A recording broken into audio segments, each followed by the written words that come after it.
Change. It happens to us all. Sometimes it happens naturally, through growing up and maturing our beliefs and values as individuals, or by necessity because of external factors, losing someone, a job, a passion. Change, particularly sudden change, is something that can shock you, putting you into flight or fight, and accepting what is to come and adapting accordingly, or you simply refuse to acknowledge and engage. One way to respond to such feelings of anxiety about the in-group's future is to cling to the cherished collective past. Such collective nostalgia may be a functional coping mechanism in times of change and uncertainty. Put differently, the stories group members tell about their group's past inform members who they are, where they came from, and where they are going. The resistance to this change, this new summoning mechanic of Pendulum, was nothing like we'd ever seen before in Yu-Gi-Oh! Most Yu-Gi-Oh! Players during this time grew up with simplicity and a straightforward approach to the extra deck,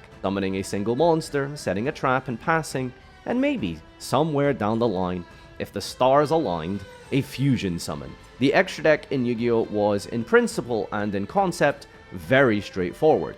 Two weaker monsters are combined together to create a more powerful monster. Polymerization brings together two monsters into a powerful fusion boss monster.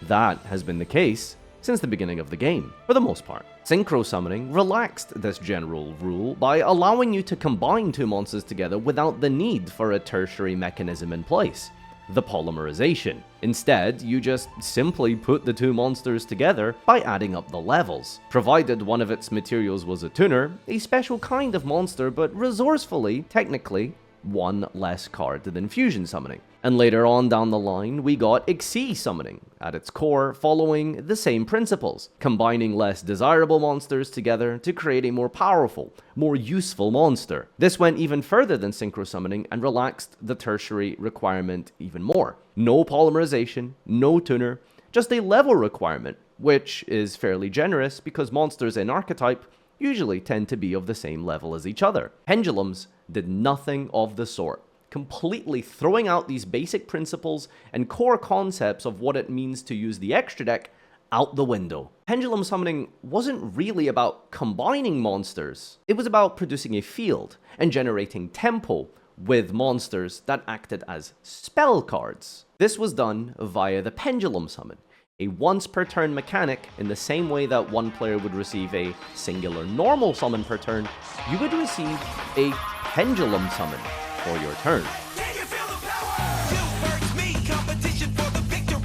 Yo, I got banned from events. Electro number 3, and then stick to the game plan. Let's go!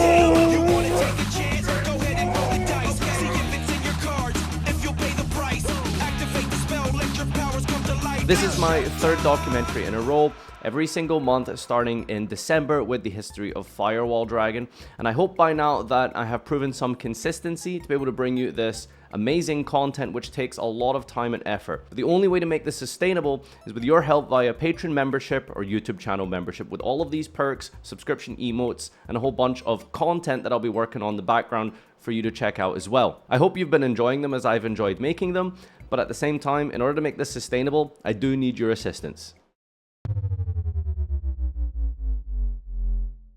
On July 11, 2014, the starter deck Super Starter Spacetime Showdown was released. This marked the beginning of Master Rule 3. These new set of rules were changing the game completely. It stated that the going first player would draw one less card. You're hearing that correctly. 12 years ago, Konami identified that going first was starting to get a little bit out of hand and was too powerful. In order to alleviate that, they simply prevented the first player from drawing 6 cards. 12 years later, I'm not sure if much has changed. This was also the master rule that changed how field spells work. Up until this point, the way a field spell would work was essentially like if you can actually conceptualize a field. Player 1 might have the field spell Sogen in play, and like the artwork and anime would suggest, it transforms the entire play area into a lush green landscape. Now player 2 might then decide to play their own field spell, the Necro Valley, which would mechanically send Sogen to the graveyard, establishing itself as the singular field of play. So now, what happened with Master Rule 3 is that both players could actually maintain their own field spell irrespective of the presence of their opponents. But most important of all, this Master Rule brought about the Pendulum Summon. Now, like we talked about before, the introduction of Pendulum wasn't just a new summoning mechanic that could be hidden away face down in the extra deck to maybe be used in a duel if you had a couple of spare bodies later down the line. Pendulum was designed from the core to be a new way to play Yu-Gi-Oh!, changing the fundamentals of the duel field itself and even how we view cards.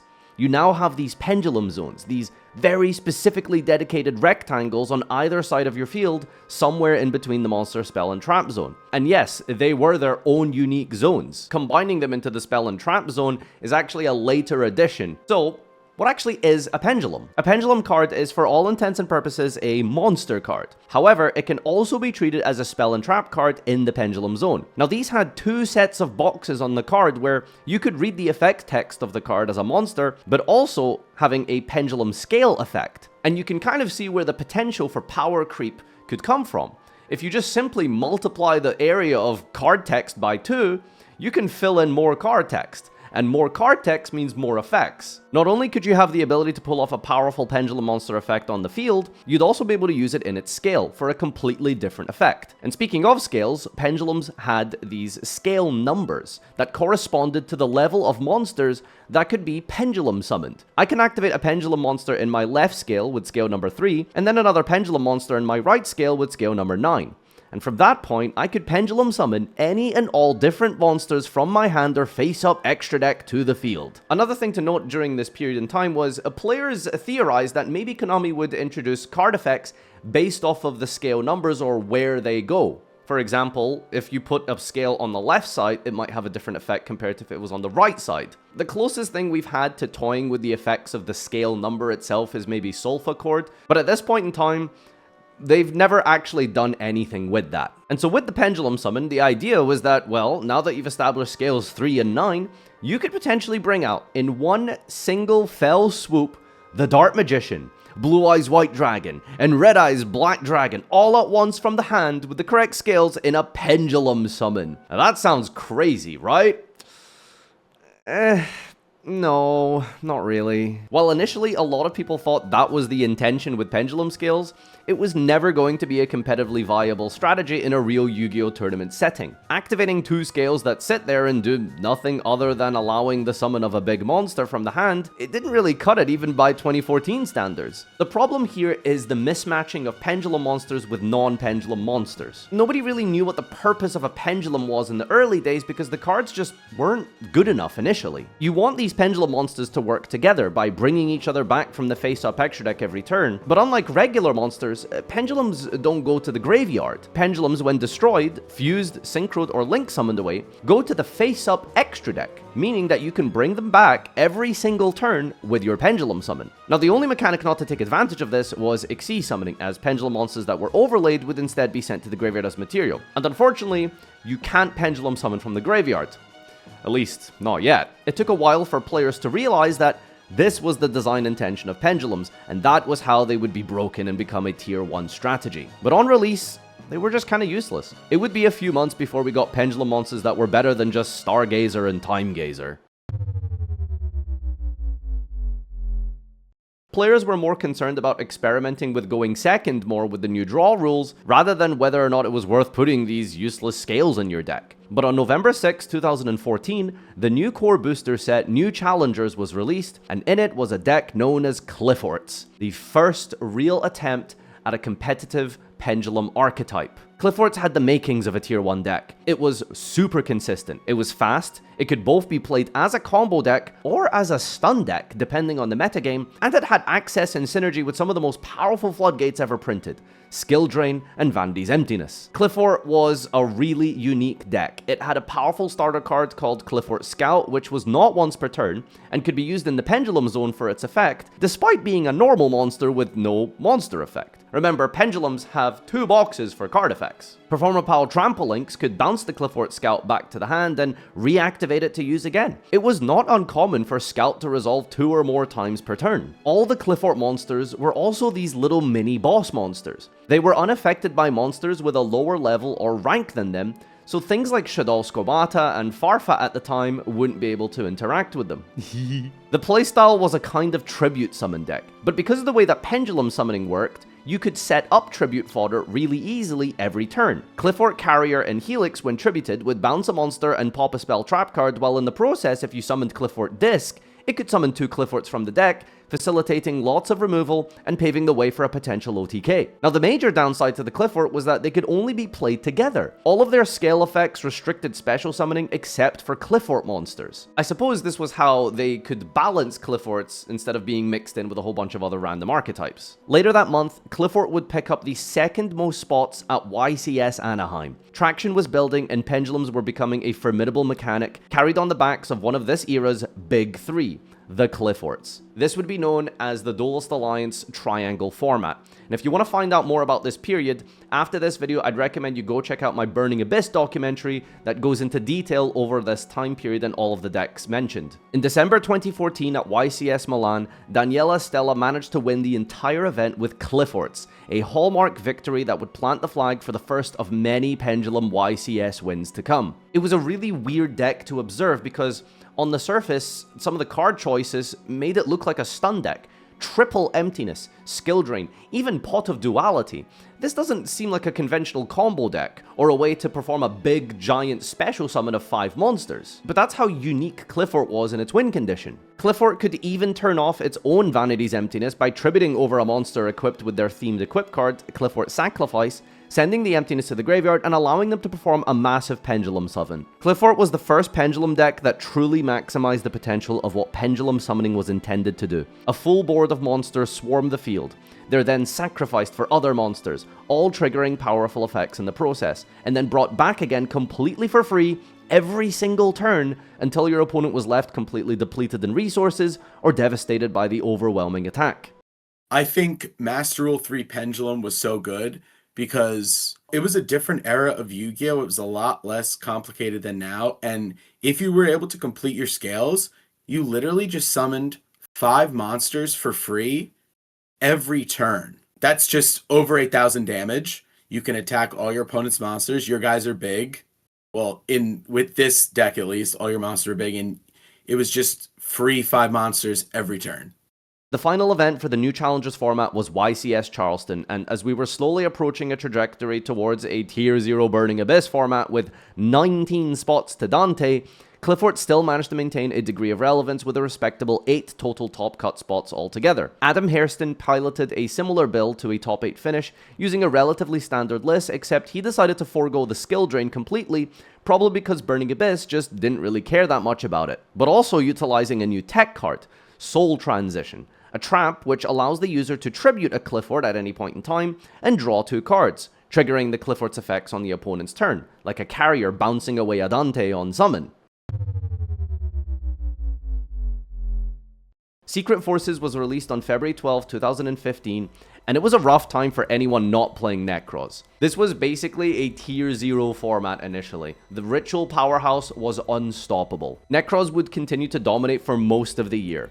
Non-targeting removal with Trishula, easy ways to out-pendulum scales, and the ability to summon Evil Swarm Exciton Knight, Cliffort was always going to struggle. At YCS Tacoma of that same week, the top cut finish was 22 Nekroz, and only 6 Clifforts and 4 Burning Abyss. This would become a pattern for pretty much the rest of the calendar year. Clifforts would not really adapt or change as a deck, because it was just kind of hard to innovate this style of Pendulum deck. They heavily relied on Floodgates, and because of that, would manage to take down Nekroz semi-consistently enough to still make reasonable finishes in the top cut. 5 Cliffort players finished in the top 32 of YCS Prague, rounding out the format with the ban list in April 2015 that semi-limited Scout and Sacrifice, but most important of all, finally limited Skill Drain and Vanity's Emptiness. And if it wasn't proof enough that Clifforts were essentially carried by Floodgates, at YCS Chicago on April 11, one singular Cliffort made the top cut. For the remainder of the competitive events until national season, Cliffort would continue to scrape by on 0 to 2 top cut spots. At the EU WCQ, there were some innovations, however. Cliffort players realized that relying on Floodgates and the Walmart Skill Drain replacement of lose 1 turn just wasn't going to be enough. There was a monster, however, which could help, taking advantage of the Pendulum summon mechanic by spitting out plenty of bodies to facilitate a tribute summon of Apocryphort Towers. Until today, you've probably heard of the term Towers. This is the initial boss monster himself, unaffected by all monsters with a level or rank lower than him, with the ability to apply an attack reduction debuff to the field, And also the random ability to hand loop your opponent. Luigi Alici made top 16 at the EUWCQ with this Tower Turbo deck, and by turbo, I really mean turbo. He was running into the voids, wavering eyes, even trading just to try and dig through the deck as quickly as possible to find the scouts and the combo pieces that enabled Cliffort Towers. Now, over the last year, while we've been discussing Clifforts as the CEO or president of Pendulum, little by little, set after set, card after card, other Pendulum decks were slowly getting more and more relevant support in the background. This all culminated together in Dimension of Chaos, released one whole year to the day after new challengers. Dimension of Chaos had a lot of new useful tools for Pendulum, and it also took advantage of a couple of other previously released cards throughout the year, particularly from the set Clash of Rebellion. Enter Performage and Performapal. This would become the bread and butter representation of Pendulum. These cards were Arc V cards, protagonist monsters used in the anime with the new Pendulum summon, and I suppose in some sense of a tradition, demanded that it be a meta deck. Clash of Rebellion released a key card, Luster Pendulum the Draco Slayer. It was a really simple card. It was a scale 5, meaning that it could facilitate the Pendulum summon of level 4s, the best level in the game without a doubt, and it was a tutor monster, a dragon, and most important of all, it had an unbelievably strong pendulum effect that would not be truly realized until Dimension of Chaos, with the release of Performage Plushfire. Luster Pendulum could be scaled alongside Plushfire, activate its effect to destroy Plushfire, and add another copy of Plushfire from the deck to the hand, triggering the previously destroyed Plushfire to summon out from the deck a Performage Juggler. The Juggler could then be overlaid with any level 4 normal summon to make a King of the Pharaoh Imps, and then the King of the Pharaoh Imps would detach the Juggler to search for Habakiri. Sorry, wrong year. This could search out a tutor monster, and then the Juggler in the graveyard could banish itself to search for a Trick Clown who, when that hit the graveyard, would bring itself back. The Reptile search could be anything from Masked Chameleon to Palomoro, which some people play to help facilitate a Naturia Beastline or level 8 synchro plays. This is a core principle and the blueprint that I want you to keep in the back of your mind for the rest of this video when talking about Pendulum summoning. They generate advantage by sending cards to the face-up extra deck. You then bring them all back in a Pendulum summon, and then you create powerful extra deck monsters, ideally synchros and fusions. You overlay with monsters that have grave effects, and then on the next turn, you do it all again by Pendulum summoning 5 once more. That was quintessential Pendulum. Now this set was 10 years ago, and it released, still until today, an unbelievably powerful synchro monster that has stood the test of time. Ignister Prominence, the Blasting Draco Slayer.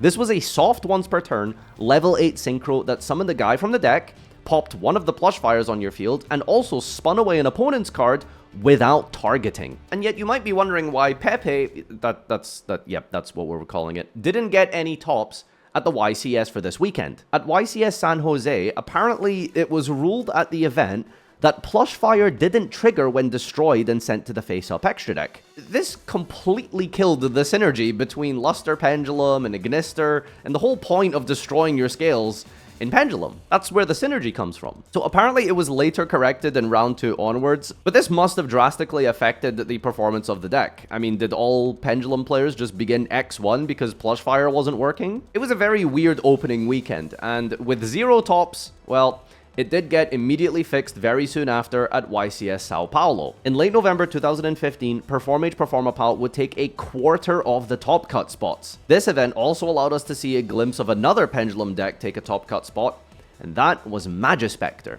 Now, Magispectors didn't fully function in the combo-heavy playstyle offered by some variants of Cliffort, and certainly not by Pepe. It was more of a control deck. It could search out a lot of useful spell trap disruptions like Tempest, Tornado, which required you to tribute your Magispectors, who, because of the Pendulum summon, would be able to come back and re-establish the traps again next turn. I think in hindsight, Magispector was a decent rogue deck, but ultimately it never came to fruition as some sort of meta-contending tier 1 threat, and I think a lot of that boils down to the fact that this deck just didn't really have any offensive power. The main boss monster of the deck, Kirin, was physically not Pendulum summonable in this archetype because of the scales being 3 and 5.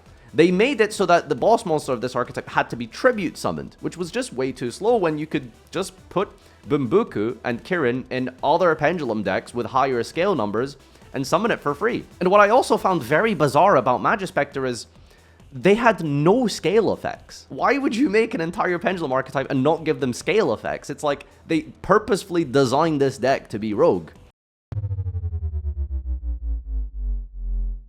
It might just be an annual tradition at this point where Yu-Gi-Oh churns out a tier 0 deck, because after a slow start, Pendulum was not only good, competitive, and viable. At YCS Sydney on January 16, 2016, Pepe took 22 of the top 32 top cut spots, and then 2 weeks later at YCS Atlanta, took 29 out of 32 top cut spots. While the Dimension of Chaos build of Pepe laid the foundations for the deck utilizing that gameplay loop and blueprint that we talked about earlier, the Bosch support made all of this unbelievably consistent. Skullcrabat Joker, which was released in the Master of Pendulum structure deck a few months prior, will return to Pendulum Magician soon. Could search out any Performapal or Odd Eyes monster. That includes the newly added Performapal Monkey board, who could also search any Performapal monster like the newly released Performapal Sorcerer, who could then search for more copies for next turn, or Gitarto and Lizard Draw, which could be comboed together in the scales, and after Pendulum summoning, just draw 2 cards. Not only did this deck have unbelievable consistency with the Bosch support,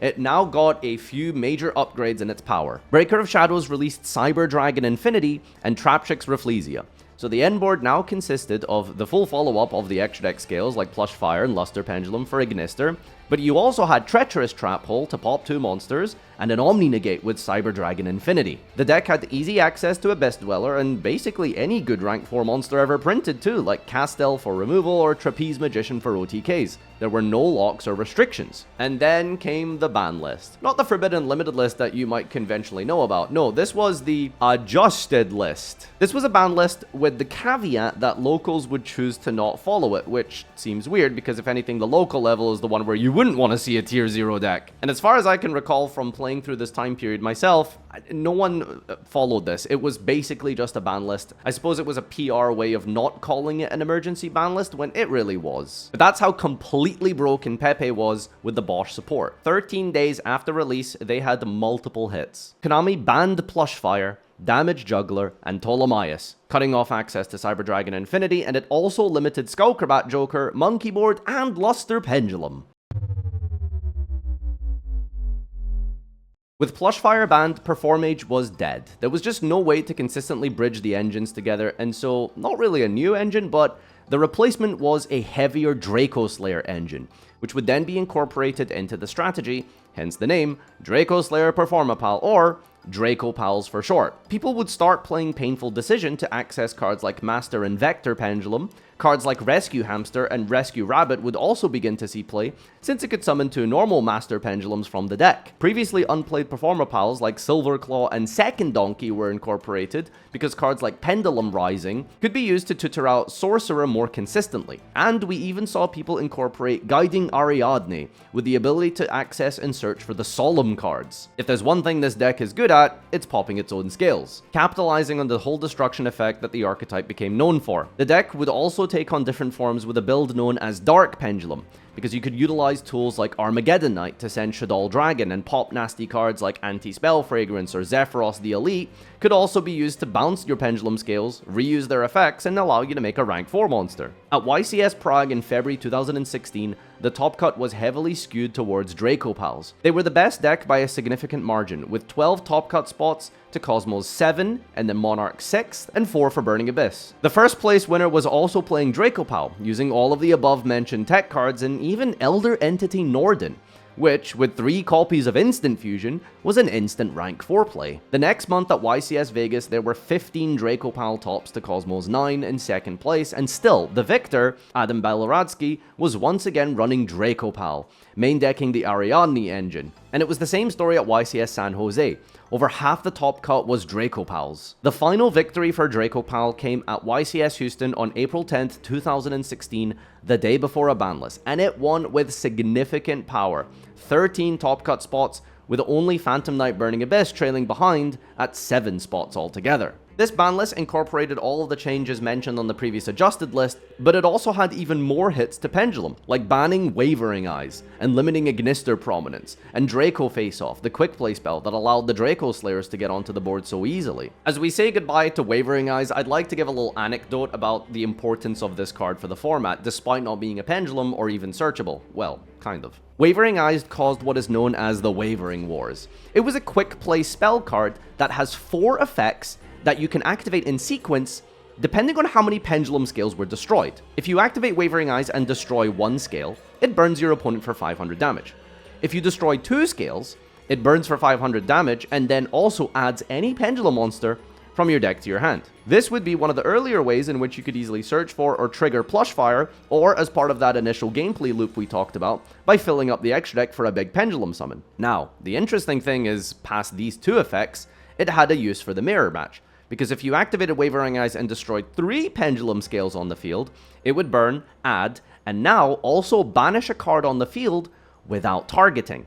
And if you hit 4 total scales on the field, meaning all of yours and your opponent's, it could do everything mentioned above and add another copy of itself from the deck to the hand. So mirror matches had a really unique dynamic. Whoever drew Wavering Eyes was at a significant advantage. However, because it is a quick play spell, your opponent could chain their own Wavering Eyes to your Wavering Eyes. In addition, because of Wavering Eyes' almost pointless burn effect, it meant that it could be negated by the hand trap effect of Damage Juggler. So if you activated your Wavering Eyes too quickly, you were at risk of having your Wavering Eyes chained by your opponent's, completely tearing apart your strategy. But you could also potentially counter with a second copy of Wavering Eyes. It wasn't once per turn. So, do you want to try risk greeting the 4-scale effect of Wavering Eyes in the mirror? Do you want to hold off and wait until the end phase when they set a card?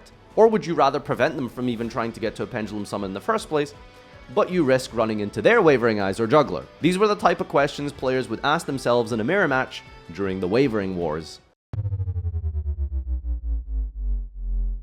In May 2016, Shining Victory was released, which had even more support for Performapal and Odd Eyes. If you recall earlier, I did mention Skullcrabat Joker, and for those of you who've ever played with Skullcrabat might recall that it can search 3 separate archetypes: Magicians, Performapals, and Odd Eyes. That's a wide range of monsters to search with a normal summon. Shining Victories introduced 2 new monsters that bridge the gap between Performapal and Odd Eyes with Unicorn and Phoenix. Why this was important was that the field spell Sky Iris could search these monsters and even search Odd Eyes Fusion, a very tame version of Branded Fusion for some of you Zoomers. There was still a good amount of representation at YCS Providence later that month, with 6 top cut spots in a fairly diversified format, 13 with Cosmo, 6 from Monarch, tying it as the second most represented deck. Now bear in mind, this is probably like the 3rd ban list aimed at Pendulum cards specifically, and it's still topping. This event was the inception of and the beginnings of Odd Eyes Pendulum. Steve Gleason made top 8 at this event using cards like Magical Abductor, Terraforming, Painful Decision, and a bunch of spell cards that could be used to search any other Pendulum in the deck, and taking full advantage of the more generous scales offered by the Performapal Odd Eyes Unicorn, Scale 8. This meant, for the first time ever, Dracopal players could Pendulum summon Magispector Unicorn, the untargetable, indestructible, compulsory evacuation device who, of course, through Pendulum summoning, could come back every single turn. Pendulum is a super open-ended mechanic. There's pretty much no locks on all of these archetypes that have been released since Clifford's. And there have been many ways to amalgamate and push all these different archetypes together to create just Pendulum. And we see that even today with all of these different combo decks that people have attempted, to just mashing different engines together. Magispector, Pure Performapal, Odd Eyes, Magician. So for the WCQ this season, it didn't quite dominate, but it did take formidable spots in top cut across the entire board. In the Central American WCQ, there were 6 Performapal variants in the top cut, and yep, even Clifford. Welcome back. The South American WCQ had 7 Magispector Pendulum, which goes a little bit against what I said earlier, but usually what you'll find is Latin American events tend to actually skew towards Magispector for some reason. They also had 4 Dracopals still, and the entire event was actually won by Pepe still. At the NEWCQ, there were 4 Performapal, 2 Magispector Magicians, and 2 Odd Eyes Magicians, and in the EU WCQ, there were 9 Pendulum decks total, and it was even won by Samir Bashar, running a Magispector Dracopal deck. To reiterate here, Magispector is a loose term being used. We're not talking about like a full deck. We're talking about Bumbukus and Kirins. Maybe a QB for a trap. But that's why Pendulum was so good, was it had the ability to just put all of these little mini engines packages together to create a full archetype, or a full unique deck of itself. One of the cleanest and finest iterations of Pendulum during this period, in my opinion, was Joshua Schmidt's Odd Eyes Magician list, which iterated upon the evolved Steve Gleason's top 8 deck list from YCS Providence. Yo, what's up? It's Unk, telling you stories from way back in the day, even before Link Monsters existed. Back when I wasn't a certified Pendulum hater, I suppose. Odd Eyes Pendulum in 2016 was a pretty good deck, even after the massive ban list that hit Pepe. because the Pendulum mechanic was really, really strong. It had a lot of really strong follow-up because everything could be Pendulum summoned every turn from your extra deck, and that was really good. But the main reason why the deck was so strong and why I took it to the European Championship that year was because it had access to Kirin, and Kirin was still allowed, still at 3, and you had Bunbuku to search it. And untargetable once per turn bounce was really strong. So the deck that I personally used at that European Championship basically had a very distinct game plan at taking 1 or 2 turns of setting up a really, really big extra deck, and then Pendulum summoning all of it to go for an OTK using the double damage from Odd Eye's Pendulum Dragon, which was really effective against most of the decks in the format because they struggled to finish you off fast enough because you had Kirin in rotation, and that would interrupt their game plan very effectively. Most importantly, BA, BA challenge against untargetable Kirin, basically impossible. So it was a really fun strategy for me in that year, where you would just try to take a couple of turns of setup and then hit him with a very big OTK turn, and it was pretty solid, honestly. It wasn't like the best deck by far, but it was a pretty cool meta call, I think. Rounding off the season in 2016 was a victory at the World Championship by Blue Eyes White Dragon. Yep, Blue Eyes White Dragon was a good deck at this point, but that's a story for another time. On August 4 of 2016, the Dark Illusion was released, introducing a deck which has only aged like wine, Paleozoics, and a card which aged like cheese, Fairy Tale Snow. I guess as long as you don't ask Jesse. But we're here for Pendulum, and the Dark Illusion dropped Metal Foes, a deck which took that original blueprint and gameplay loop that Pendulum was oh so good at and extrapolated upon it even further. The Metal Foes scales all popped each other to search cards from the deck. It was primarily a fusion-based archetype with all of its boss monsters, meaning the materials could be Pendulum summoned back out, and it had scales up to 8, meaning Kirin could still be part of the fun. The deck was also comprised of almost all normal monsters, and that meant you could take advantage of a bunch of consistency cards, like Summoner's Art and Painful Decision that were previously used in other Pendulum decks. Some people even opted for a very small Cliffort engine, since you could just destroy the Clifforts in the scale, removing the special summon restriction, and you could bring them back in a Pendulum summon to make Cyber Dragon Infinity, since now you had the access to machines. After the August ban list in 2016, YCS Mexico City was won by Metal Foes. Adrian Espinoza took a list that utilized triple Black Queen Gofu, which could make Ultimaya Zolkin into Crystal Wing, and also have a spare token left over to destroy for a free Metal Foes search, and it also ran Jaugen the Spiritualist, who, after establishing a board full of pendulums, boss monsters, and Crystal Wing, it would then be able to prevent special summoning. Sometimes competitive Yu-Gi-Oh! And innovation is just about who can outflood each other. This would go on to become a fairly diverse format. Lots of archetypes could top, and at YCS Minneapolis in October, there were 8 Blue Eyes decks in the top cut and 6 Metal Foes, which ended up winning courtesy of Marcus Hayden, piloting a similar list from the previous YCS Mexico City, and there was still other Pendulum decks with Magispectors taking 6 spots of its own. There was Cosmo, Phantom Knight Burning Abyss, Lightsworn, Mermel, Infernoid, Monarch. Plenty of interesting and unique archetypes had been thriving during this period. I'm just realizing now that whole anecdote I gave earlier about Magispector not being good, just fucking cut that apparently. In late October 2016, Konami released Structure Deck Seto Kaiba, and this brought about the infamous ABC strategy, a union-based archetype that could consistently get to Buster Dragon, a super powerful and resilient boss monster that could banish cards. ABC would be the dominant deck henceforth, and would continue to do well throughout the latter part of the year. Metal Foes only took 2 spots at YCS Liverpool, but on November 3rd, the next core booster set, Invasion Vengeance, had more Metal Foes support, and in it was a brand new fusion monster, Alcahest. Alcahest could be set up with the new Quick Play Fusion spell to be used as disruption on your opponent's turn. You see, up until now, Metal Foes was more of a toolbox that facilitated lots of other decks and extra deck plays more so than its own archetype. But now it had tools like Orihulk to destroy your opponent's cards and the Alcahest to steal your opponent's cards. And of course there was Mithrilium, who could bounce away cards. Over the next few months, we'd see lots of success from Metal Foes, easily floating between the first and second best deck of the format. Not a lot happened in the way of innovation of the deck building because Pendulum does tend towards rigidity because of the critical mass of Pendulum monsters required, but a couple of cool techs here and there would show up, like maintaining the Gofus, sometimes incorporating the Ariadne engine, but overall it was doing really well off of the back of its own Metalfoes cards. At YCS Rio, there were 4 Metalfoes tops, 7 at YCS Anaheim, 6 at YCS Bochum, and 12 at YCS Sydney in 2017. Now, while Metalfoes wasn't too varied in its deck building, there was still people trying to experiment with other builds. And another build of Metalfoes that did kind of see a decent amount of success was Yang Zing Metalfoes. The Yang Zings were a series of worm monsters released in Duelist Alliance that all float into more Yang Zings when they were destroyed by card effect. Metalfoes' entire thing was to destroy cards on the field for a search, so by combining a Yang Zing as a target, it would net you really powerful plays. And so this deck was really explosive and had a super high ceiling. But the problem was that it did suffer from consistency issues just by virtue of mixing in so many non-pendulums in a large quantity, and the fact that a lot of the Yang Zings just didn't do a lot in the hand, especially going second into Disruption.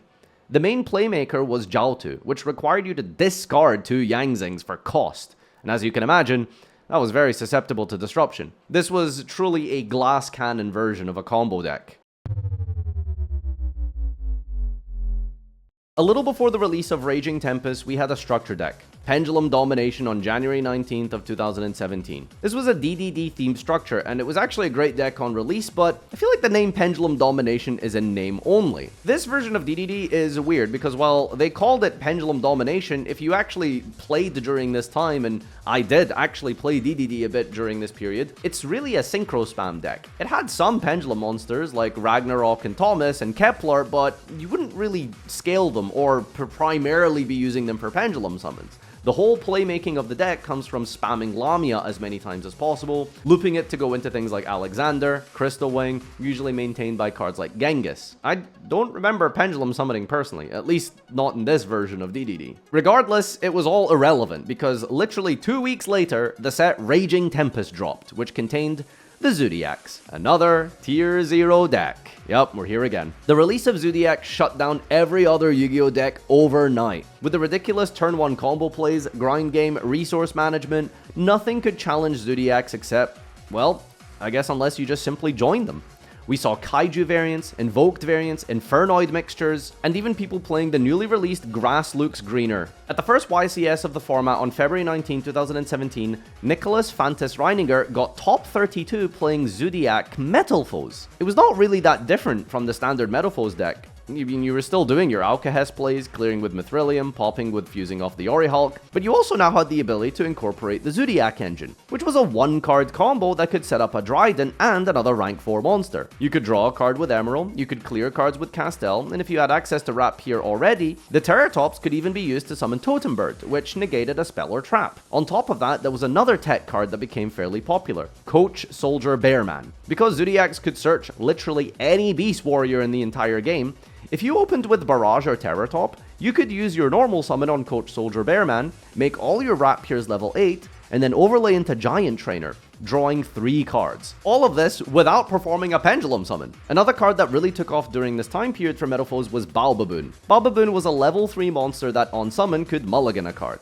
However, when it was destroyed by card effect, like with a Metalfoes, it would summon 2 copies of itself from your deck and mulligan again as it wasn't once per turn. On top of that, this gave you 2 level 3s on the field, which could make MX Saber Invoker, and that was full Zodiac combo. Someone you might be familiar with had a decent amount of success with Metalfoes at the time. So I won a locals basically today. We played Metalfoes Zoo. It's really good. The deck's actually like super insane. Like it does a lot of like unfair things just when you open like the giant trainer combo. I played 60 cards today. Shout outs to Bowden, so YGOsingles.com, DGZBods5, make sure you order that Dominoes with that shit. Throughout the Zodiac domination, Metalfoes would continue to get a couple of tops here and there through using the Zodiac engine themselves, and even still a couple of people playing the Yang Zing engine. However, it was never putting up the numbers quite like it once did before. Despite this, at YCS Mexico City, a year later, Adrian Espinoza again managed to win the entire event. I don't know how this guy's doing it, but he's just the Pendulum GOAT at this period in time. Okay, why was Metalfoe good in Master Rule 3? So Metalfoe kind of got around how a lot of Pendulum decks couldn't really work, where it gave you value by putting stuff in the extra deck, and then gave you more cards, and then you just summon them out for free. So it's like you can vomit your hand, but you also get to vomit your extra deck, and you got more cards, and then it took that even further with the fusion mechanic, and then just gave you like things to do. You had removal, you had interaction, and you just had free resources. Like clockwork and on schedule, it was time for a new summoning mechanic. The Link Summon. Now, if you want to find out more about this period specifically and Link monsters in general, because obviously this video is focused on Pendulum, I'd recommend you check out the Firewall documentary I posted in December, and it goes into detail about Link Summoning, the introduction of Link Summoning, Master Rule 4 format, and of course, Firewall Dragon. So make sure you check that video out after you finish watching this one. Though Konami didn't just give us a new summoning mechanic. Again, they completely restructured how extra deck summoning worked in Yu-Gi-Oh! From here, you could only special summon from the extra deck to the extra monster zone, a new zone introduced to the field, and to linked zones, monster zones where link monsters point to. Master Rule 4 completely killed off the original blueprint and gameplay loop that Pendulum found success with. Not only did you have to fill your extra deck with monsters for a Pendulum summon, you also had to create zones to bring all of those monsters back. And so, this just wasn't going to be possible without some sort of crazy broken Link monster. Right? Do something funny with Electromite. The Master of Pendulum structure deck was released in late 2015, and you're probably wondering, why have you not mentioned them until now? This is 3 years after that point in the video. Well, during that time period, the Master of Pendulum was legal for probably like 2 or 3 weeks. There was supposed to be a YCS during this time. I think there was a French YCS that was cancelled due to terrorism. Yep, there was some sort of violence in France, and so they cancelled this YCS. And basically, we only had a couple of regionals. And then it was totally overshadowed by Performapal Performage, as I went over earlier. So there were a couple of magician things sporadically, but I wanted to bring it all together here where they became much more relevant. On June 23rd, there was the release of Pendulum Evolution. This saw a bunch of support for the Pendulum Magician deck, and it did okay at the regional level, but it wasn't until, finally, a major ban list shifted things away from Zodiac being so dominant. At YCS Guadalajara in October 2017, Pendulum Magician took over half the top cut spots. Now, the way that the Magicians worked was by facilitating the same gameplay loop we talked about before. Wisdom Eye Magician destroyed itself in the scale to set up another scale from the main deck. Purple Poison could destroy cards when it was destroyed by other Magicians. Black Fang revived from the graveyard. Harmonizing Magician could special summon a guy from the main deck, and it was also a tuner. Double Iris could search out an Icarus attack styled continuous trap card to pop every single turn, or a Rota to replace your hand. This deck was ultra consistent, being able to take advantage of cards like Duelist Alliance. This was a themed Rota for the deck. Pot of Desires, and Skullcrabat Joker was also recently put back to 3, and Wavering Eyes even returned. They also had the powerful rank 4 monster called Time Star Magician, who could search out more pendulums from the deck, and even get to Astrograph Sorcerer, who was okay, but that didn't really shine until a certain other Link monster was released. More on that later. Now, I know I talked about this blueprint for Pendulum, and the whole resource loop of destroying cards, bringing them all back, making guys, bringing them all back again next turn. Magicians were about as close to that strategy as you could have hoped for with Master Rule 4. Pendulum would never be able to summon like it once did in Master Rule 3. The Magicians tried to maintain this and definitely pushed the envelope for a while, so the strategy adapted a little bit. While you couldn't summon everything back from the extra deck as easily as you once did without link zones, the Magicians were decent at maintaining hand advantage. Pendulum Stargraph could add cards from the deck to the hand, restocking the advantage. Harmonizing could summon from the deck. Black Fang revived from the graveyard, and Oath Dragon recycled from the face-up extra deck. You also had Pendulum Call that could search out 2 cards from the deck to the hand. As the win condition shifted away from bringing all of these guys back from the extra deck, the idea now was that you try to maintain your advantage with the Pendulum Graph, with Oath Dragon recycling, and getting to another copy of Harmonizing Magician, which could summon a guy from the deck on the next turn. It was definitely a lot more tame than we'd seen from Dracopals previously. Despite an unbelievable performance in Mexico, the following set right around the corner introduced Full Power Spiral. Yet again, another Tier 0 archetype. At YCS Dallas on October 21st, Spiral took 29 out of the 32 top cut spots, 0 for Pendulum. At London, a week later, Pendulum Magician managed to scrape by on 3 top cut spots. Brad Hickey managed to prove that Pendulum Magician was viable despite the overwhelming power of Spiral because, well, if you main deck 3 copies of Droll Lockbird and 3 copies of Winter Cherries to banish the best monster in the game, Spiral Double Helix, then Pendulum Magician could thrive. Tier 0 formats are just a menace for players in general. You either resort to strategies like this, so any other deck can actually compete, or you play mirror matches all day. and you better hope that it's a good mirror. In November 2017, Konami made a slight adjustment to the ban list. Probably because of how new Spyro was at this point, there wasn't a lot done to address the true power of the deck, but there were limitations to Gofu, Spyro Drone, Quick Fix, and set rotation.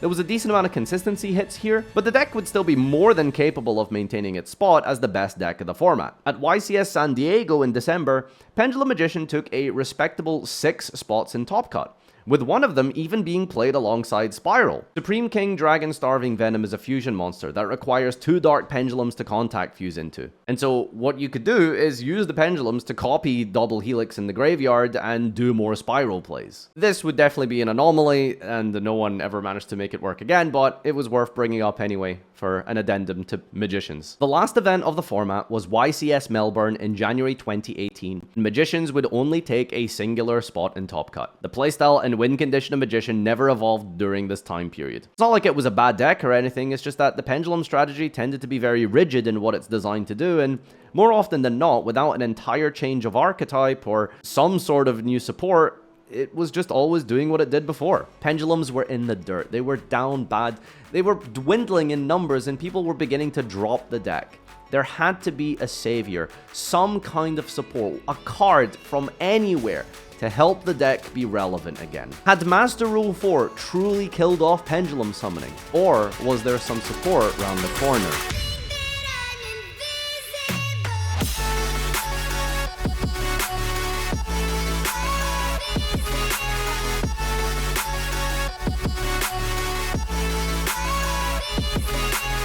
On February 2nd, 2018, Konami released Extreme Force, a set which contained some okay cards like World Legacies and Mech Knight support, and even some Pendulums in here like the Mythical Beasts, but undoubtedly, the single biggest support card, probably in the history of Yu-Gi-Oh!, Heavy Metal Foes Electromite.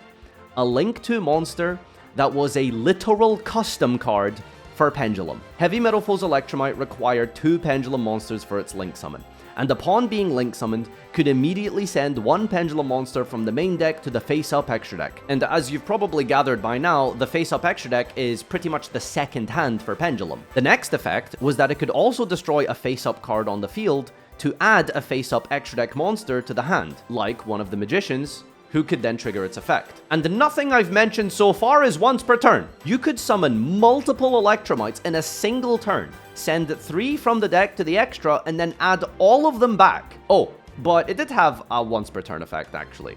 You see, when one of those cards is destroyed, you can draw 1 card. That's where we put the once per turn clause? Not the Rota? Not the recycling? I guess they didn't want you to play Exodia Pendulum. Oh, wait. 3 pieces in the grave. 1, 2, and 3. You have lost. Now, up until this point, I haven't mentioned a very specific card. Astrograph Sorcerer. Astrograph Sorcerer has the Pendulum effect to scale a Stargazer from deck to the scale, but that was kind of the irrelevant part. The monster effect of Astrograph Sorcerer was that if a card was destroyed, it could summon itself from the hand onto the field and add a copy of a destroyed card from your deck to your hand. Astrograph was decent, it was pretty okay in Pendulum Magician previously, but it wasn't this be-all, end-all crazy component of the archetype. After Electromite was released, Astrograph turned into the Zodiac Rapier of Pendulum. It was so unbelievably busted, it basically allowed you to just spam the field with multiple copies of himself, restock your hand with anything destroyed, and the fact that you were also simultaneously filling up the extra deck with all these Pendulums destroyed by Electromite. And of course, you weren't able to perform a Master Rule 3 style Pendulum summon.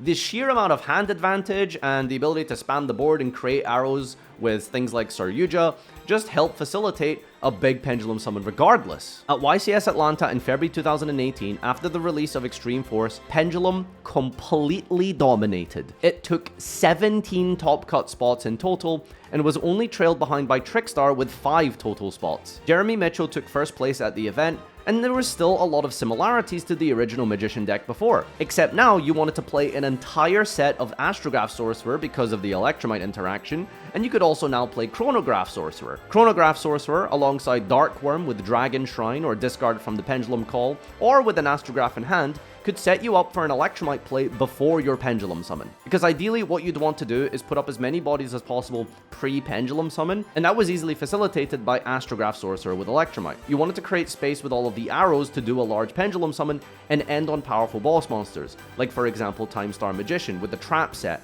Naruto could negate spells and traps, Omega could rip a card out the opponent's hand, and if you overlaid 2 level 7s and linked off the absolute Odd Eyes Dragon, you could summon an Omni Negate in the form of Odd Eyes Vortex Dragon from the extra deck. And this deck also utilized the previously mentioned Supreme King Starving Venom to copy the effect of the Electromite in the graveyard, to use its effect again. This was a very consistent, very powerful deck going into 2018, the year of FTKs. At the same event, Nicholas Petzold piloted a True Draco Metalfoes deck to top 8. This deck could still do a lot of the cool previous Metalfoes plays we discussed, but the True Dracos were an interesting addition because by setting the Metalfoes traps from the deck with the True Draco in hand, it offered you a lot of advantage generating plays. The True Draco monsters can summon themselves by tributing continuous trap cards, that being Metalfoes Combination.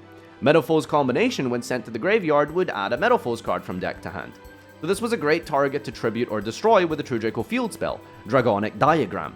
And of course, if you drew Astrograph, every Metalfoes scale could trigger it in the hand. While this was a very cool take on the deck, it definitely would not be the standard Pendulum strategy going forward. Instead, players opted to stick to the Magicians, and of course, FTK versions of Magicians. The biggest development of YCS Atlanta would be Pendulum FTK, piloted by Colby Potts to top 16 of the event. This FTK functioned by utilizing the fact that the Supreme King Gate 0 could search Instant Fusion, who would then summon a Lyrilusk Independent Nightingale, the effect of which could be copied by the Supreme King Dragon Starving Venom. It was very strong and consistent, and it didn't take much extra deck space, allowing you to play the regular Pendulum Magician if you just somehow couldn't get to it, or if you were going second. Pendulum Magician would once again be the most dominant deck at the YCS Bochum 2018, with True Draco trying to floodgate it out of the game with cards like Amano Awato and Anti-Spell Fragrance following closely behind, and Trickstar trying to Droll Reincarnation you in third. In second place at this event was another FTK variant of Pendulum. I don't know what it is with the year 2018, but everything is a goddamn FTK in here. The two of them facilitated by Pendulum, Postmaster Rule 4. Now, while this wasn't a true FTK,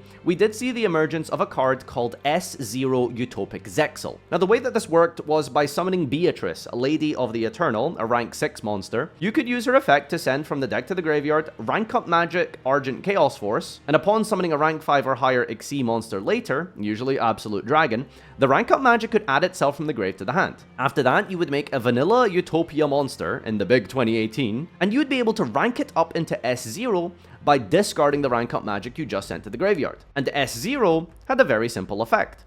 Once per opponent's turn, quick effect, detach an Xyz material from this card, your opponent's cards and effects cannot be activated this turn. This was also backed up with protection with the Odd Eyes Vortex Dragon Omni Negate, so your opponent couldn't chain something like Imperm. So I suppose technically this was a lot more fair, because it wasn't an FTK, it just skipped your entire turn. And after that, you would put all of your monsters in attack mode and attack for game. Now, the reason that this was such a good deck was that it was so efficient. It was one single Garnet and a couple of extra deck pieces. Worst case scenario, if you couldn't get to the FTK or if you were going second, you were still just playing good old Pendulum. And Pendulum Magician, with Astrograph Sorcerer and Electromite, as we've established, is a very good deck. Another development in the world of Pendulum at this time was Typhon Baraktar's top 4 finish with Zephyra. Zephyra was a unique build of Pendulum because it was one of the few Pendulum variants, probably ever, that could play so many hand traps. 9 in total, which for context in 2018, by the way, is a really big number of hand traps, especially for Pendulum. This deck would end on multiple Omni Negates. You could search out a Divine Strike or the 9 Pillars of the Yangzing with the Zephrani and the Zephyra Providence, a Themed Rhoda for the archetype, which offered destruction protection in the graveyard, and then on the opponent's turn, you could search the trap card, Zephyra War, which was like an Icarus attack for Zephyras, but could also be activated from the hand because you control the Zephyra scales. Oracle of Zephyra, the field spell, also had the peculiar ability to be able to search out any hand trap in your deck by stacking it to the top and performing a synchro summon to draw with Stardust Charge Warrior. Going second, there were lots of other tools like Baxia, who could spin cards, Yazi could pop cards, Black Rose Dragon, and even Metaphys Horus with a mind control style effect. For the next 4 months of the competitive season of 2018, Pendulum would completely dominate the metagame. If for whatever reason you thought Master Rule 4 had killed off the Pendulum summoning mechanic, well, you would be completely wrong, because with the power of Electromite, this deck was unbelievable. YCS Atlanta, February 18, 17 top cut spots to Pendulum Magician. YCS Bochum, February 24th, 9 Pendulum Magician top cut spots. YCS San Jose, March 18, Pendulum Magician with 15 top cut spots. YCS Salt Lake City, March 25th, 13 Pendulum top cut spots. YCS Memphis, April 22nd, 15 Pendulum top cut spots. YCS Santiago, April 19th, 8 Pendulum Magician top cut spots. And for the first time in multiple YCS history, not the most represented deck in the top cut. For this event, there were 10 True Dracos over the 8 of the Pendulum Magicians. But if you include all of the other Pendulum tops by Zephyra and Metal Foes and include them alongside Magician to represent Pendulum, it was still the most dominant deck. And of course, it won the entire event. Hector Herrera piloted to first place the S0 Zexal Magician deck. And not all kings rule forever. On May 21st, a long-awaited Forbidden Limited list banned Astrograph Sorcerer, Supreme King Dragon Starving Venom, and Rank Up Magic Argent Chaos Force. All of the most pivotal yet degenerate aspects of Pendulum were finally hit, and it cannot be understated just how big of a hit the Astrograph ban was. I try not to make these types of videos too opinion-based, but the reality is once you got rid of the FTK enabling stuff, at least for the time period and the context of where we were, I don't think Astrograph was that big of a deal. It probably was actually. At YCS New Jersey on June 3rd, a hero emerged, a quite literal savior of the deck, and the archetype's strongest soldier rose from the ashes into prominence once more, and that man was... you know who.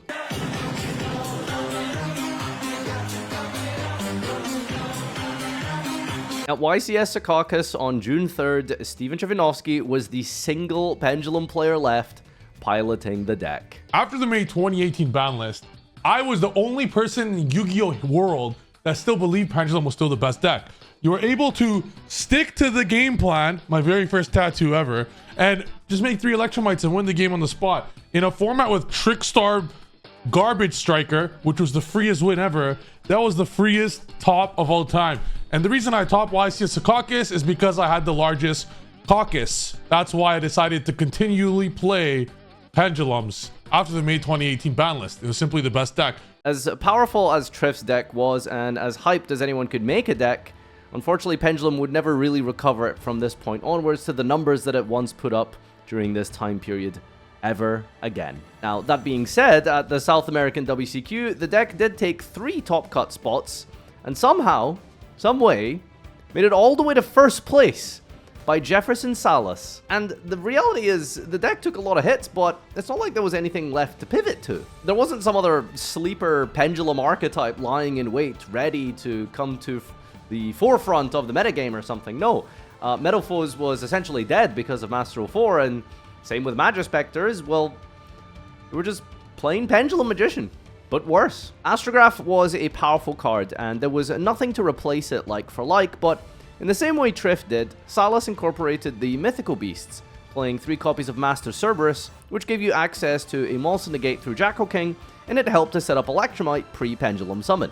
This was the same idea with something like Curtain Razor and Rescue Hamster. It could fill up your hand or put a bunch of bodies onto the field, and of course that summoned more Electromites, which notably, for some reason, was still at 3 copies. At the North American WCQ, Walter Jewell piloted Pendulum to second place with a similar deck list, joined by 3 other Pendulum players in top 64. No other successes unfortunately were to be had in Europe, and at the World Championship that year, no Pendulums would make it to top cut either. And then on September 14th, 2018, Konami took out one of the most important prominent figures of the Pendulum era, and that of course was the infamous banning of Steven Trivanovsky for a specific, shall we say, slow play infraction. So I got banned from my old video I made where I jokingly made a video. I jokingly told the world that I stalled for time. I didn't stall for time. Anyone with a brain would realize it was a joke. Perhaps the greatest martyrdom for Pendulum. From here, Pendulums would pick up a few more tops here and there, but nothing major. The banless hits really caused a lot of aches. The choke points like Electromite were, now recently, limited to 1 and became too vulnerable. Astrograph was banned, and the end boards altogether were fairly breakable in the context of 2018. 2019 would become a very popular and beloved year by the community. Like any Yu-Gi-Oh format, there were problems of course, like Artifact Scythe, but overall it's generally seen by the community as one of the better years of Yu-Gi-Oh! There was a lot of new interesting archetypes and strategies that became meta throughout the year, and of course I would like to make this time here to be able to make sure that you subscribe to the channel, because next month's documentary will indeed be about the Eternal format, TOS format, 2019 Yu-Gi-Oh! One of the golden ages per se of the game. So if you want to find out more about that, make sure you subscribe and keep watching the video. In February 2019, a wacky heavy combo version of the Pendulum deck got top 32 at YCS Chicago, featuring everyone's favorite game-ending XE monster, Yugioh, a card which simply reads, end your opponent's turn. By playing a small Phantom Knight engine, the combo was very easily accessible, but did require multiple hard bricks to be able to go into the Bardiche and set up the game-winning play. Some players also experimented with the Guard Dragons at this time by using the now banned Agarpain Link monster, who just simply special summoned a dragon extra deck monster to his own appointed to with another Guard Dragon, usually LP, and it could also combo with the LP to not only bring out powerful Synchro Boss monsters, you could get floodgates onto the field like Armorphage Sloth and Goliath out of the main deck, which, you know, simply stopped your opponent from special summoning, so good way to play Pendulum. On April 25th, 2019, the Order of the Spellcaster's Structure deck was released, and in this, there was a whole bunch of new Endymion cards. The Endymions were a spell counter-focused archetype that were retrains and upgrades of the old-school Endymion cards of before. Well, how do you make a good card in modern Yu-Gi-Oh! One may ask? Well, Endymion, Mighty Master of Magic, was, at least during that time period, the Yu-Gi-Oh! Card with the most amount of words available in its card text. That is a crazy accolade to hold, but an achievement nonetheless by the Mighty Master. Mighty Master has 3 total relevant effects. His Pendulum effect is to remove 6 counters from anywhere on the field. It special summons itself, and it destroys that many cards that had spell counters without targeting. You can't effect Veiler it because it's technically a spell card being used from the Pendulum scale, and it was one of the better ways that a Pendulum card had been designed to be powerful, honestly. If he's destroyed by battle with a spell counter, he can search any spell from your deck, and finally, his most important and final third effect is, well, say the line. Quick Effect Negate. He can bounce a card with a spell counter to negate any spell and trap effect, and he also gains some protection while he has a spell counter. Servant of Endymion has a scale effect, where activating 3 spell cards can summon itself and a card from the deck who can hold a spell counter, usually going for a Jackal King to prevent effects used from the hand as a monster negate, or you could just go for the Endymion man himself for the spell trap negate as part of the end board piece. Magister does the same, but as a monster, he can usually get you to Reflection of Endymion, a card which bounces something during your opponent's turn that they control. Now, the first notable success with the Endymions came from 3 Stacks, a content creator that truly characterized the deck with what we now know as slop. Zephyras, random Pendulum cards, the Endymions. There was even Orcusts in here. And he managed to take top 32 at the NAWCQ, and while this may have potentially got the ball rolling, it would get better perhaps a little bit as the season went on. At YCS Portland on August 24th, there was a massive spread of diversity in the format. Lots of viable strategies were played, like Lunalight Orcust, Goki, Thunder Dragon, Sky Striker, Salamangreat, Crusadia, and tied second most tops at the event was Endymion, piloted by Zachary Stone, managing to run the deck all the way to top 16, running it alongside a couple of Zephyr cards, focusing on the more core powerful cards of the Endymion, that being Servant, Spell Power Mastery, Endymion himself, the Jackal King, while still running the safe mainstays like Dark Worm Dragon, Dragon Shrine, Foolish Burial for the easier access into Electromite plays. While 4 top cut spots at YCS Portland was definitely impressive given the widespread of different decks that were viable at the time, Endymion unfortunately wouldn't exactly be the saving grace that Pendulum players had hoped for it to be. In October 2019, Agarpain was banned, and throughout the rest of the year, Pendulum would get 2 top cut spots at YCS Guadalajara and another finish of top 16 at YCS Milan in November 30th by Vlad. I've been working on this video for like a month.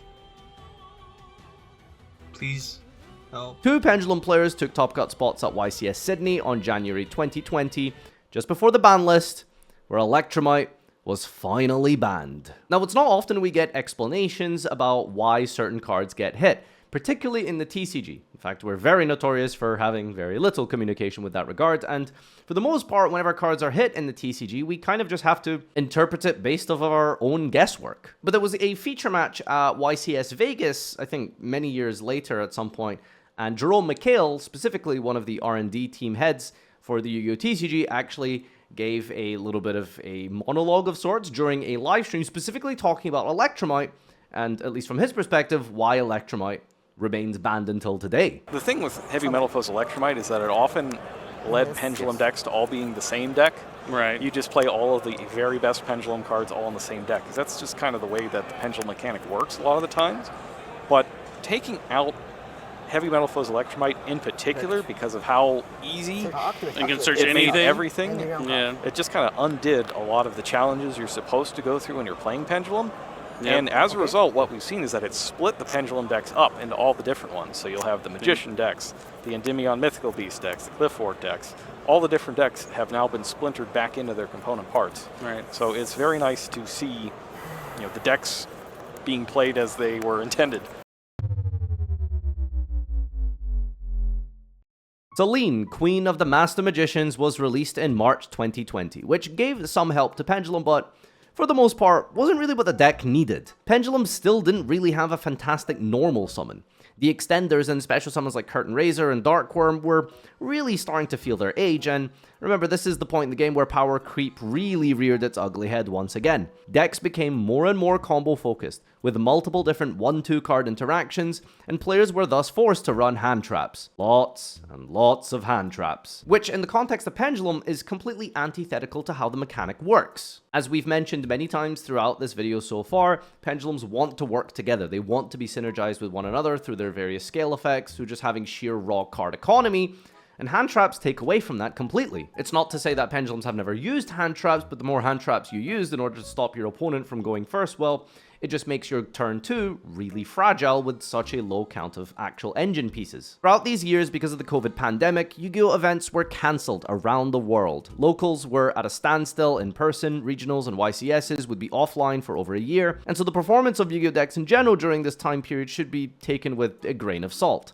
Now, there were remote duel events set up. These were literal webcam tournaments, and these were fairly competitive. There were definitely a lot of names that popped up regularly throughout all the various remote events, but the reality is a lot of players did just sort of use this opportunity to basically take a break from the game. And throughout this period, Pendulum was either non-existent or got so few tops that they're not really going to be that much different from what we've already covered. At the Remote Duel YCS of North America on February 27th in 2022, Pakawad Pamornsut got top 8 with DDD, the first real milestone of Pendulum success in years. Now, previously when I brought up DDD, I mentioned that this was very much not a Pendulum deck. While it had scales, it was not Pendulum summoning and it wasn't the sort of heart and soul of the deck.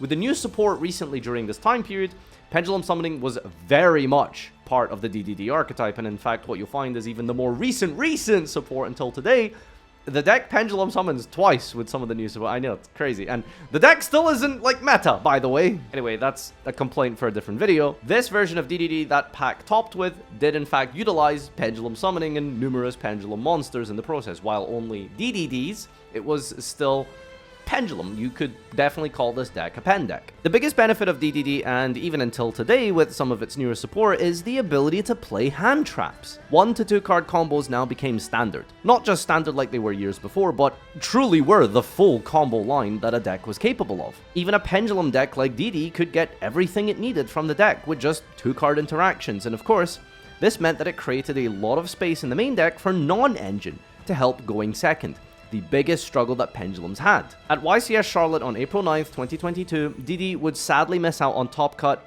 and with the release of Branded and Sword Soul during this time period as well, and of course the shift towards the Halka Fibrax combo piles, Pendulum would once again fall into obscurity, except for one single showing in the middle of Tier Lament Ishizu format of all things. Later down the line, in October of the same year, Konami released Pendulum support in Darkwing Blast, the Draco Slayers, and as the game design power crept, so too did the Pendulum support in order to keep up. The cards were honestly pretty good. There were lots of consistent 1-2 card interactions, and the deck put up some ludicrous end boards and even had access to any field spell in the game because Majesty Pegasus could simply search it out for a discard. And if you know anything about field spells in Yu-Gi-Oh, well, there's a lot of options. In the middle of Tier Lament format, Federico Mikozzi got top 16 at YCS Dortmund with Draco Slayers running 3 copies of Mystic Mine and a Necro Valley. As impressive as this was in the middle of Tier Lament format, it was pretty depressing to see that the only real way for Pendulum to thrive was to, well, apparently just floodgate your opponent into boredom. This final section is, I guess, a little strange. Without getting too deep in the weeds of this weird ontological argument of what does it mean to be a pendulum, I think we need to maybe reframe how we perceive the mechanic. Because from here on out, the greatest success that comes from Pendulum is, well, Super Heavy Samurai and Melodious. And if you know anything about these archetypes, well, they are not Pendulum decks in any shape or form until the new support cards. Starting with Super Heavy Samurai, one of the most short-lived meta decks in Yu-Gi-Oh's history, it received levels of custom support that would make even Spiral players jealous. Wakaushi was a Pendulum card, yes, but the end board that Super Heavy players were making was, while absolutely ludicrous and insane, would be hard to really define as a Pendulum deck. There was a Pendulum summon, but you weren't exactly summoning a bunch of Pendulums from the extra deck, doing extra deck plays, and then bringing them all back again on the following turn. A play pattern that we've discussed all throughout this video, and of course, put Pendulums on the roadmap. This was very much a Super Heavy Samurai deck that, because of Wakaushi, could easily facilitate enough bodies to go into multiple generic extra deck cards that weren't exactly known for, well, fun and engaging gameplay, like Bar on the Floor, Apollosa, IP Masquerena, Boral Load Savage Dragon. The literal 4 horsemen of the generic combo end board could be summoned with one single Wakaushi. Oh, and after doing all that, you draw 2 cards, and very likely, you're gonna see a hand trap. The end board is indistinguishable from Adamancipator a year or 2 before this, which is why I have a bit of a problem calling this a Pendulum deck, but ultimately, in technical terms, I guess we could talk about this as a Pendulum deck. And while I say short-lived, I really do mean short-lived, because Wakaushi was released on May 4th, 2023, and 30 days later, Super Heavy Samurai Scarecrow, the Link 1 monster, was banned on June 5th. And you can probably imagine just how integral and important a Link 1 monster is. Fortunately, there were some events that took place here and there during this time, and at YCS Santiago on May 21st, there were 4 Super Heavy decks making top cut. One managed to make it all the way to top 16 by Julian Jimenez, and then at YCS Philadelphia later that month on May 28th, Omar Basisu took Super Heavy Samurais to top 8, and there was also 12 total players in the top cut, paling of course in comparison to the 26 top cut spots by Kashtira. 26 Arise Hearts in top cut. Can you imagine? God, what a miserable time to play Yu-Gi-Oh! Fast forward 2 years later, in April 2024, Legacy of Destruction dropped. This was the set that introduced the infamous Tenpais, and alongside it, it also contained Melodious support, which were very similar to Wakaushi in some ways. The deck now had lots of one-card combos, and could likewise play a ton of hand traps, which was a very lucrative part of having a viable deck, with of course the rancid Snake Eye and U-Bell decks being in the game. Melodious took 1 top cut spot at YCS Rio as a pure deck, and future world champion Ruben Penaranda took a Snake Eye Melodious variant to 2nd place of the event. Well, if you can't beat him, you might as well join them. In June of 2024, there would be 2 Melodious in top cuts at YCS Indianapolis, and, well, fast forward even more to this year, Solfa Chords took over as the supplementary engine for Yummy, getting top 32 at YCS Lima in 2025 and top 16 at YCS Sao Paulo. Steven Trifanovsky would be the winner of YCS Lima playing, well, Yummy, but with a couple of Nouvelle cards that help make Easy Link 1 synchro plays for the Yummy engine. I think what's clear here now is that ever since COVID, there just isn't a pure Pendulum deck in the classical sense that we all came to know it. With that year or 2 stint that Pendulum had with the Magicians after Master 04 was introduced, maybe all credit is due to Astrograph and Electromite, the deck just couldn't stand on its own. Even with the Draco Slayer support, the deck was just not viable at a competitive meta level, at least not consistently enough outside of this singular top cut spot by Federico. Admittedly, Konami haven't really tried to make Pendulum work too hard recently. In fact, most of the support for Pendulum we've seen have just been, well, legacy support cards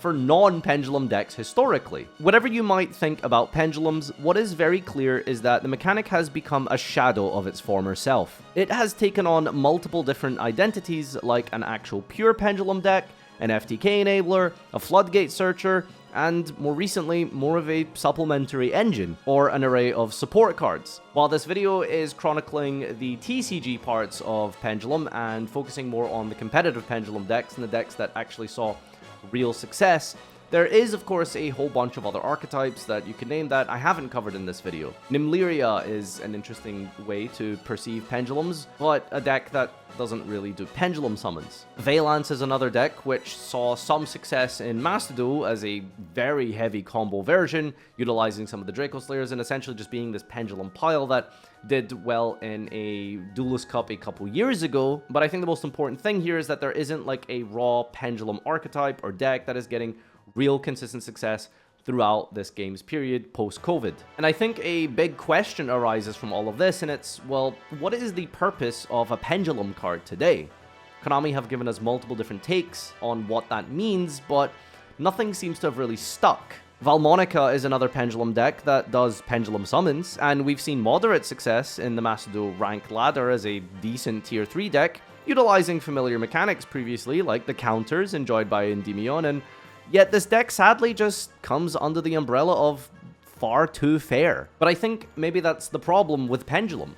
Inherently, the mechanic itself just isn't a fair mechanic, and it was never really designed to be balanced. It just felt like from the very beginning, Pendulum was doomed because it would always just be too powerful. There's a difference between combining monsters together to make a powerful monster, and then just simply having this nigh infinite resource pool in your face-up extra deck that comes back every turn. Because in most of the formats and through most of the decks you've listened to me document today, there was nothing really fair about most of the Pendulum decks we talked about. Some players theorize that Pendulum is largely perceived by Konami to be, well, a mistake.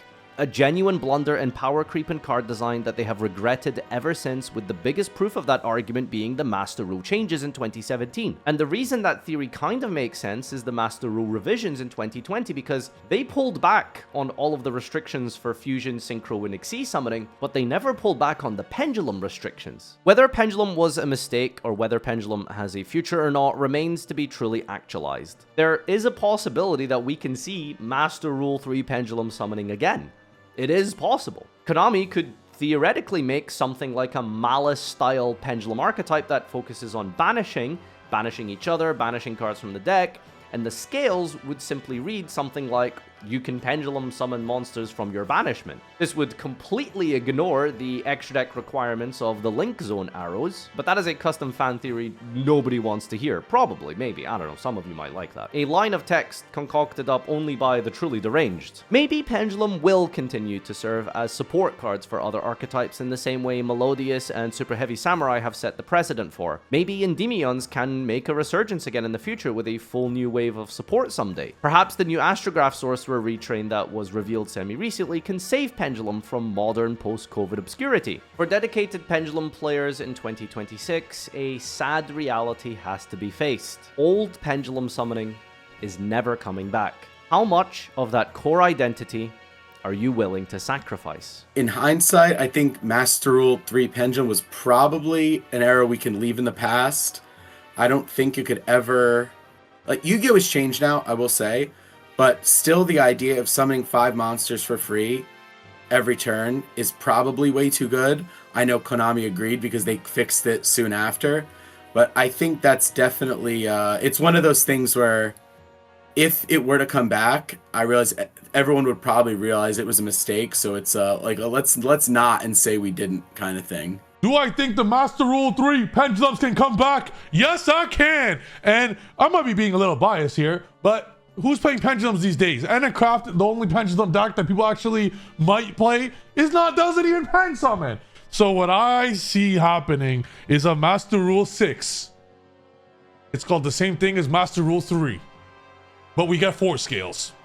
Let's go. Thank you so much for watching this video, and if you've watched this far, I only have the greatest appreciation for you coming along this journey and seeing Pendulum from beginning to end.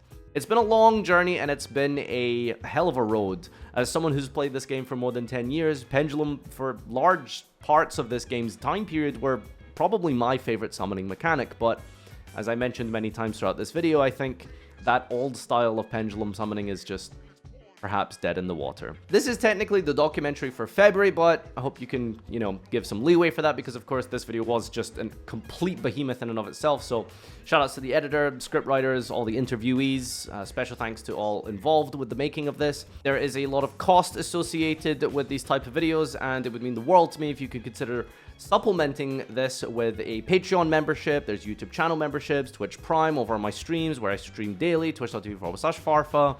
Thank you so much again for tuning in. And as I said before, make sure you subscribe, because next month, I suppose later this month's documentary will be POS format, the eternal format, the golden age of Yu-Gi-Oh, as some would call it. Look forward to that one on my channel. Thanks again for joining me. Until next time, adios.